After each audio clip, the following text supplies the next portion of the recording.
Welcome back. You're watching TrendingSA on SABC3 and online on TrendingSA.tv. Now tonight, oh my, we don't just have one comedian for you. We have two. Okay, Manyan. We have two comedians for you. He smells very nice though. One is a Johannesburg-born comedian who just started in comedy in 2010 and has never looked back. Years later, he has been the opening act for the Trevor Noah on his That's Racist tour.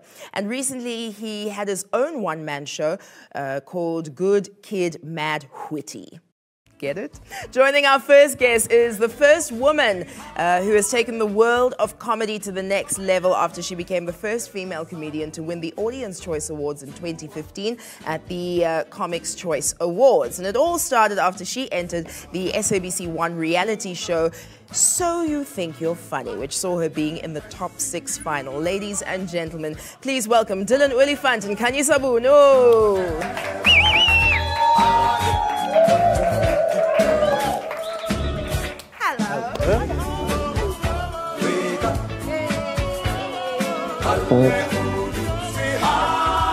How are you doing, Dillan?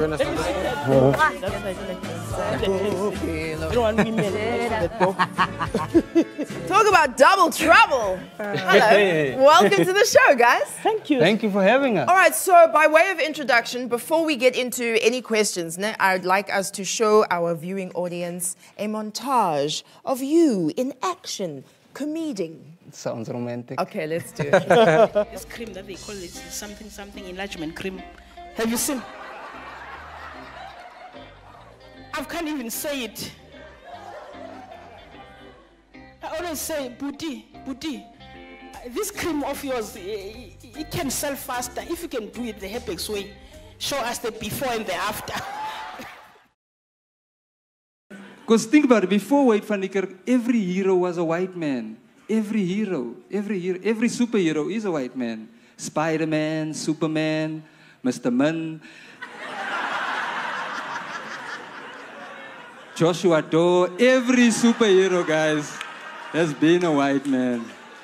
Every superhero. So now we can just be proud, man. Now we can just be proud that we've got Wade van Niekerk. He's a colored guy. And people are like, why do you want to make it about race? I'm like, it is about a race, right? Brilliant, so funny. Okay, so I know with comedians, you always are thinking of how to re-angle things that are in the news. So we had a trending hashtag here. The hashtag was how to handle attention seekers. So I want to know from the two of you, what's the best way, Khanya, to handle attention seekers in your life? Actually, I was thinking, I don't have a way, but I want to try pepper spray. Oh, like, wow. I think it would help. Whoa, that's next level. No, they just want a hug. No, we have a pepper sprayer. Dillan?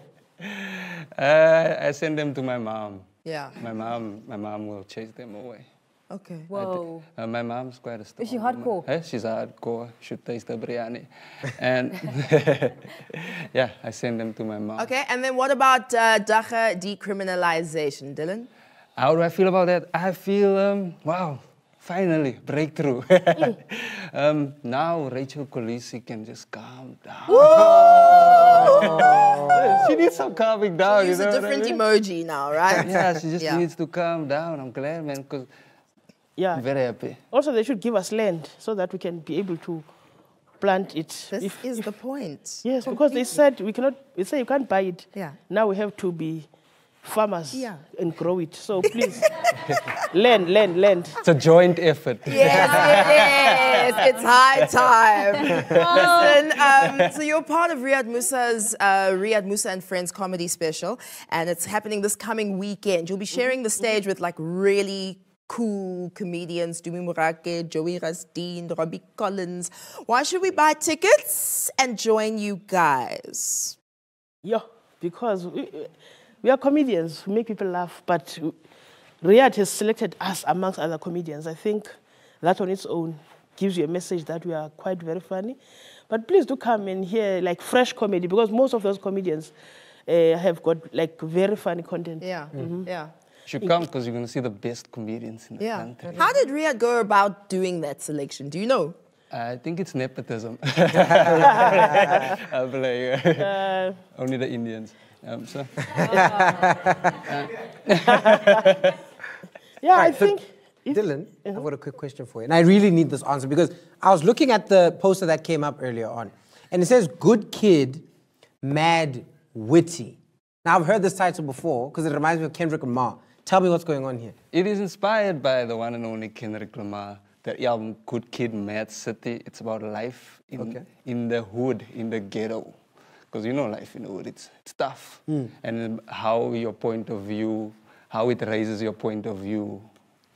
It's the way your life goes, how you can do whatever you want to do, but life in the hood will get you. Like you get robbed by anything, get robbed by someone who's wearing his mother's morning slippers. And that's the worst part. Are you the good kid? Yeah, I'm the good kid. Okay. Yeah. And you're mad witty. Mad witty. Khanya, so you were not a good kid. Right. Before comedy, you were a teacher.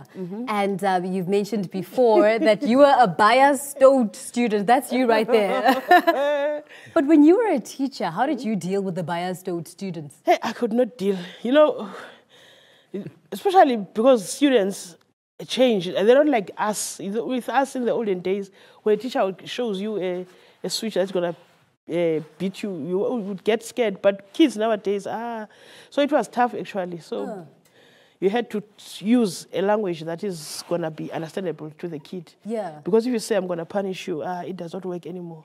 No? Try to be a bit harsh. They just go smooth. So what did you say? What did you say to the kids when you were still a teacher? Whoa. Wow. I guess that's why you're not a teacher anymore. Wow. Wow. So how did comedy begin then after that? Oh. You know, I think comedy, I've always been a funny person. Even when I was a teacher, I used to still be funny. So I saw this ad for So You Think You're Funny. And I like the fact that I didn't even know at that time that it would lead to a career. It just asked me sing a competition and let me go and try my luck here. Because there was a prize money. To me, though, I didn't understand that at the end. And I always say ignorance is bliss. Because if I had known that it would get to a stage whereby there would be an audience and I would be performing for people, I would not have gone there. So it was just that. And then after the show, I thought I was going to go home. But I didn't go home because people started to inquire about me. Then I became a stand-up comedian.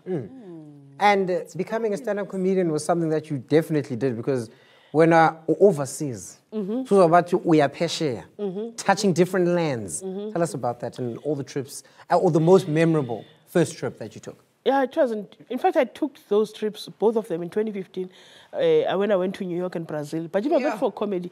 I went for... it was a film festival. Okay. Yeah, so we went there as a group of filmmakers. I'm still an aspiring filmmaker. So when I got there, I decided to use that opportunity to look, to check for comedy clubs. That's when I started to perform. Like I performed at a place called Greenwich Comedy Club in New York. Okay. I had a great time. That's amazing. Now, Dylan, in every show, you never fail to mention that you are from El Dorado Park because you're so proud to be from there. How did being from El Dorado Park contribute to your comedy and the person that you are now?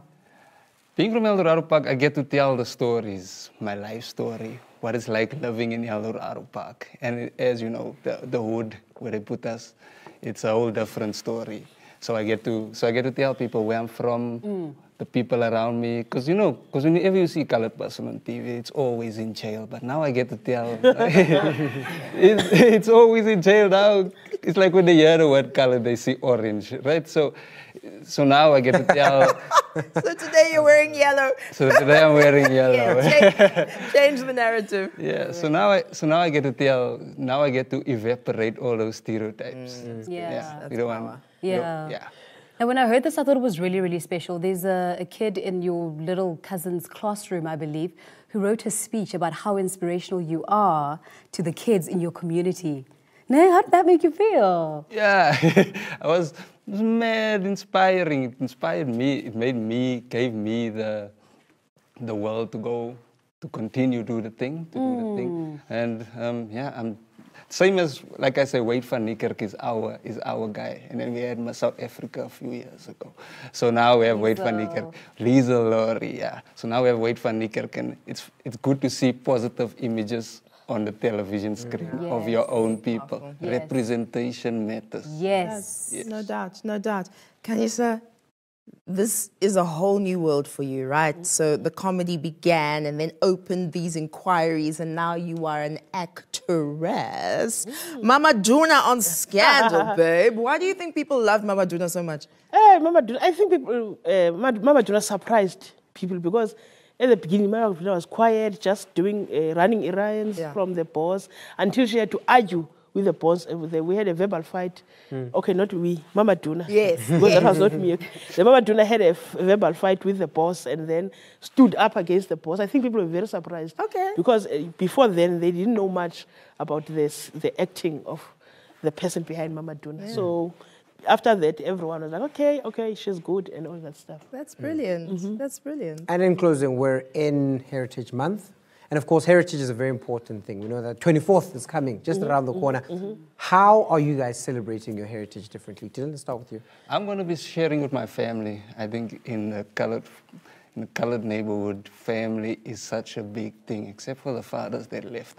But for my family, I'm going to be spending it with the family, having cook sisters, and just talking about life, where we can go to from here. So that's how I'll be doing it, yeah. Say away, we can go for here. Sorry, you didn't say. Okay. I thought he was going to celebrate with Wade Nikerk. That's great.